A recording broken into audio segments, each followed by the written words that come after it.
আপনি সামান্য কিছু সম্পদের মালিক হইলে এখান থেকে জাকাত দিতে হবে, শরীয়ত কিন্তু এটা বলে নাই। একটা স্ট্যান্ডার্ড আছে, এই মানে গেলে দিবেন। সেটা কত? সেটা গোল্ড আর সিলভার দিয়ে রাসূল সাল্লাল্লাহু আলাইহি ওয়াসাল্লাম দিয়েছেন। তো এখন আপনি কোনটা ধরে দিবেন? কেউ বলে গোল্ড দিব, কেউ বলে রূপা দিব। এখন আমি কি বলি? আমি আপনাদেরকে সাজেস্ট করবো আপনারা রূপারটা ধরবেন, অল্প আসুক না। ধরেন আপনার 1000 টাকা জাকাত আসছে, তা আপনি যদি 1000 টাকা জাকাত দেন, এটা আপনার হৃদয়ে একটা প্রশান্তির কারণ হবে না যে আমি সম্মানিত জাকাত দাতা আলহামদুলিল্লাহ। এবং এত বড় একটা ফরজ ইবাদতের লিস্টে যে আপনি ঢুকতে পারছেন, এটাও তো কম কিসে। কি বলে? জাকাত ফরজ হওয়ার শর্ত আছে, এই শর্তগুলো আমরা শুনব। 5টা শর্ত। প্রাইমারি শর্ত হচ্ছে নেসাব পরিমাণ সম্পদের মালিক হওয়া, আর এটা হাওলানিল হাউল, 1 বছর থাকা। এগুলো হচ্ছে প্রাইমারি শর্ত। আরও 3টা সেকেন্ডারি শর্ত হচ্ছে আল মিলকিয়া, পূর্ণ ওনারশিপ থাকা, আর জিয়াদা, এটা আপনার অতিরিক্ত টাকা এটা হওয়া, আর হচ্ছে আদামুদ্দুয়ুন, ঋণ না থাকা। এই 5টা শর্ত আমি ব্যাখ্যা করলে আপনি বুঝবেন। 1 নম্বর হচ্ছে নিসাব পরিমাণ সম্পদের মালিক হওয়া। আপনি সামান্য কিছু সম্পদের মালিক হইলে এখান থেকে জাকাত দিতে হবে, শরীয়ত কিন্তু এটা বলে নাই। সুবহানাল্লাহ। আপনি জাকাতের নিয়ম শুনলে দেখবেন যে ইসলাম কতটা ব্যালেন্সড।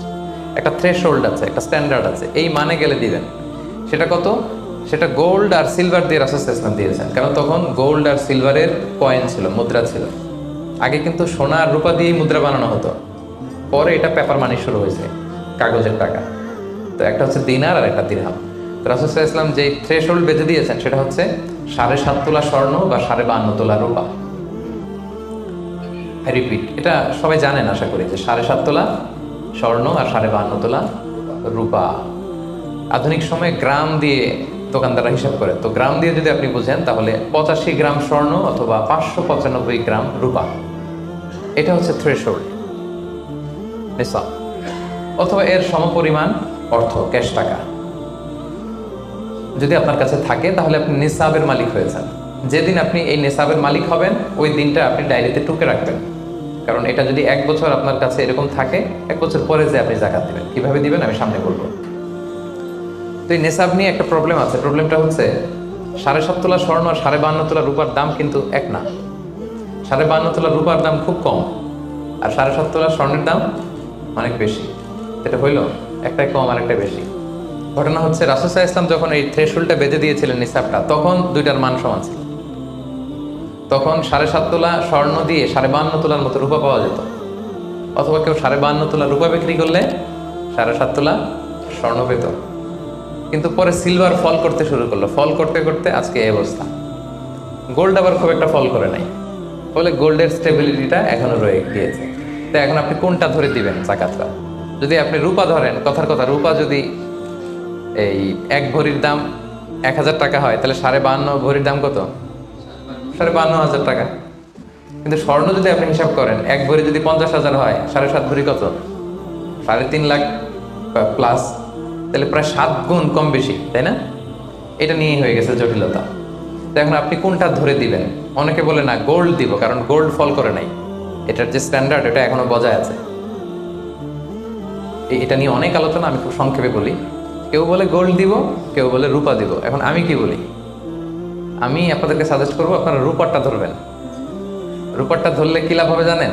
2 দিকেই লাভ, আপনারও লাভ, যিনি নেবে এরও লাভ। রূপারটা ধরলে বেশি সংখ্যক লোক জাকাত দান করতে হবে, তাই না? আর বেশি সংখ্যক গরিব লোকও টাকা পাবে। কি বলেন? 2 পক্ষে লাভ হইল না? এখন প্রশ্ন করতে পারেন, ও পাইছে ওর লাভ, আমার লাভ কি? আপনার তো সবচেয়ে বড় লাভ, আপনি সওয়াব পাবেন আখিরাতে। এটা আমাদের বেশি দরকার না? কি বলেন? যিনি গ্রহীতা উনি পেয়ে লাভ, তার লাভ হইল, আর যিনি দাতা তিনি সওয়াব পেয়ে লাভবান হইলেন, তিনি সম্মানিত জাকাত দাতা হইলেন। অল্প আসুক না। ধরেন আপনার 1000 টাকা জাকাত আসছে, তা আপনি যদি 1000 টাকা জাকাত দেন, এটা আপনার হৃদয়ে একটা প্রশান্তির কারণ হবে না যে আমি সম্মানিত জাকাত দাতা আলহামদুলিল্লাহ, আই এম এ জাকাত পেয়ার। এবং এত বড় একটা ফরজ ইবাদতের লিস্টে যে আপনি ঢুকতে পারছেন, এটা তো কম কিসে। কি বলেন?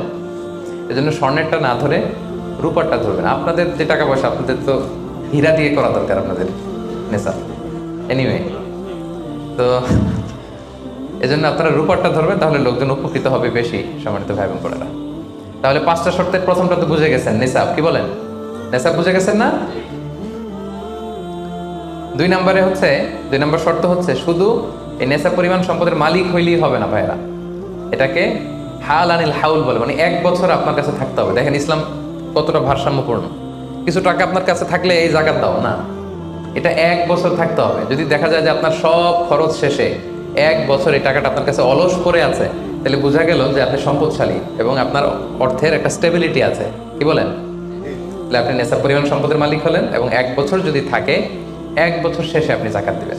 এই বছরটা কিন্তু সৌর বছর না, সোলার ইয়ারে হিসাব করলে হবে না, এটা লুনার ইয়ারে, চান্দ্র বছরে। খেয়াল রাখতে হবে সৌর বছর জানুয়ারি ফেব্রুয়ারি মাসের যে হিসাবটা এটা 365 দিনে 1 বছর, কিন্তু যেটা লুনার ইয়ার চন্দ্র বছর এটা কতদিন 1 বছর কে জানে? কেউ জানেন না? 300 হ্যাঁ 354 দিন, রাইট। 354 দিন, সামান্য কিছু সময়। তো 11 দিনের কিন্তু এখানে ডিফারেন্স আছে, 11 দিনের ডিফারেন্স আছে। তো আপনি হিসেব করবেন হচ্ছে চান্দ্র বছর অনুযায়ী, সৌর বছর অনুযায়ী না। তো সৌর বছর অনুযায়ী যদি করেন তাহলে আপনার জাকাত কিন্তু 2.5% থাকবে না। চান্দ্র বছর অনুযায়ী আপনার 2.5%, সৌর বছর করলে ওইটা 2.58% হয়ে যাবে। একটু পারবে না? কারণ কতদিন বেশি? 11 দিন বেশি, পার্সেন্টেজও বেড়ে যাবে। তখন কিন্তু জাকাত আপনার 2.5% থাকবে না, 2.58%। বলার আগে বুঝে যায়, কারণ সব ব্যবসায়ী সারাদিন ক্যালকুলেটর নিয়ে কোত্থেকে শিপমেন্ট হইলো, কত মিলিয়ন গেল, কত মিলিয়ন ঢুকলো, সব মুখস্থ, যেন বলার আগে বুঝে ফেলতেছে চটচট করে, মাশাআল্লাহ। তখন আর 2.5% হচ্ছে না, 2.58% হচ্ছে। তাহলে সম্মানিত ভাইরা, আপনি ধরেন, উদাহরণস্বরূপ ধরেন যে আপনি গত রমজানের 20 তারিখে সর্বপ্রথম নিসাব পরিমাণ সম্পদের মালিক হয়েছিলেন।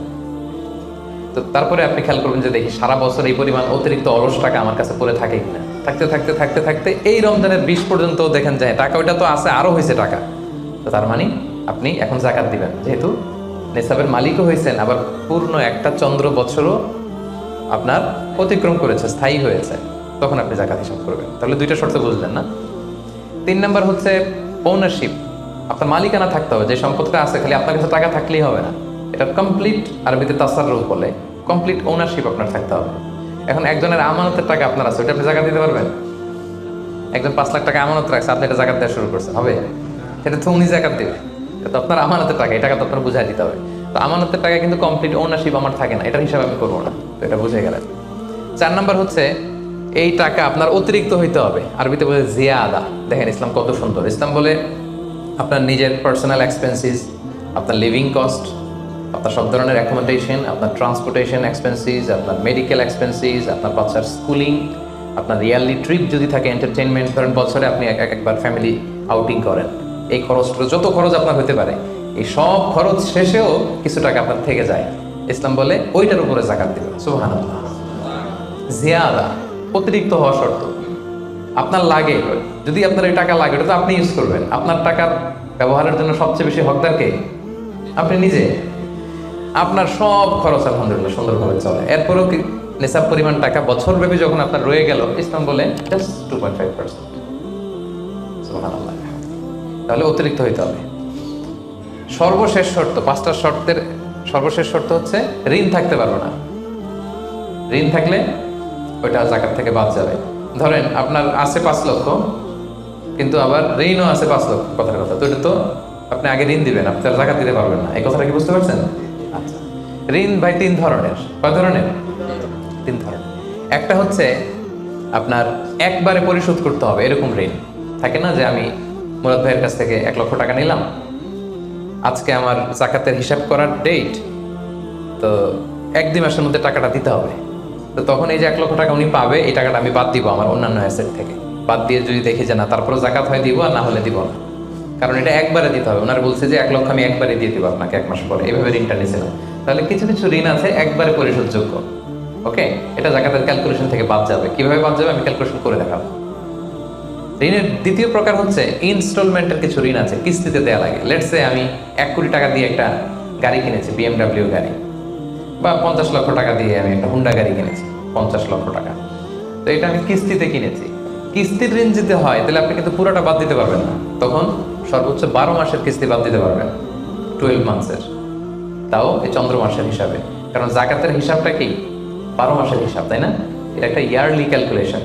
আপনি পুরোটা যদি একবারে বাদ দেন তাহলে তো আপনার আর জাকাতই দেওয়া লাগবে না। কি বলেন?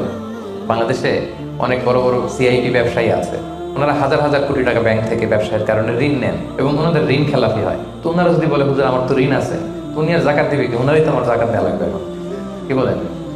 বড় বড় সিআইপিরা যদি ঋণের দোহাই দেয়, উনি আর জাকাত দিবে কি? উনি তো ঋণী, তাহলে ওনারই কিছু জাকাত আমাদের দেওয়া লাগবে। কারণ আমরা জাকাতের 8টা খাতের মধ্যে একটা পড়েছি, বল গরিমিনা, কি বলেন, ঋণগ্রস্ত ব্যক্তিকে জাকাতের টাকা দিয়ে হেল্প করা যায়, তো উনি আর দিবে কি, ওনারে দিই আমরা, ওই ঋণ বাদ দেওয়া যাবে না। ইনস্টলমেন্টের ঋণ হইলে 12 মাসের, আর ওইরকম ঋণ খেলাপি 1000 কোটি টাকা, এগুলো বাদ দেওয়া যাবে না। 3 নাম্বার ঋণ হচ্ছে লাক্সারি পণ্য কিনতে যে ঋণ হয়, এই ঋণ জাকাত থেকে বাদ দেওয়া যাবে না। বিলাসিতামূলক কিছু যদি আপনি কিনেন, আপনি একটা লাম্বরগিনি কিনলেন 10 কোটি টাকা দিয়ে, এটা আপনি জাকাত থেকে বাদ দিতে পারবেন? পারবেন না। তাহলে লাক্সারি আইটেমের যে ঋণ, এটা বাদ দেওয়া যায় না। তাহলে ঋণের ব্যাপারটা পুরোপুরি বুঝে গেছেন না?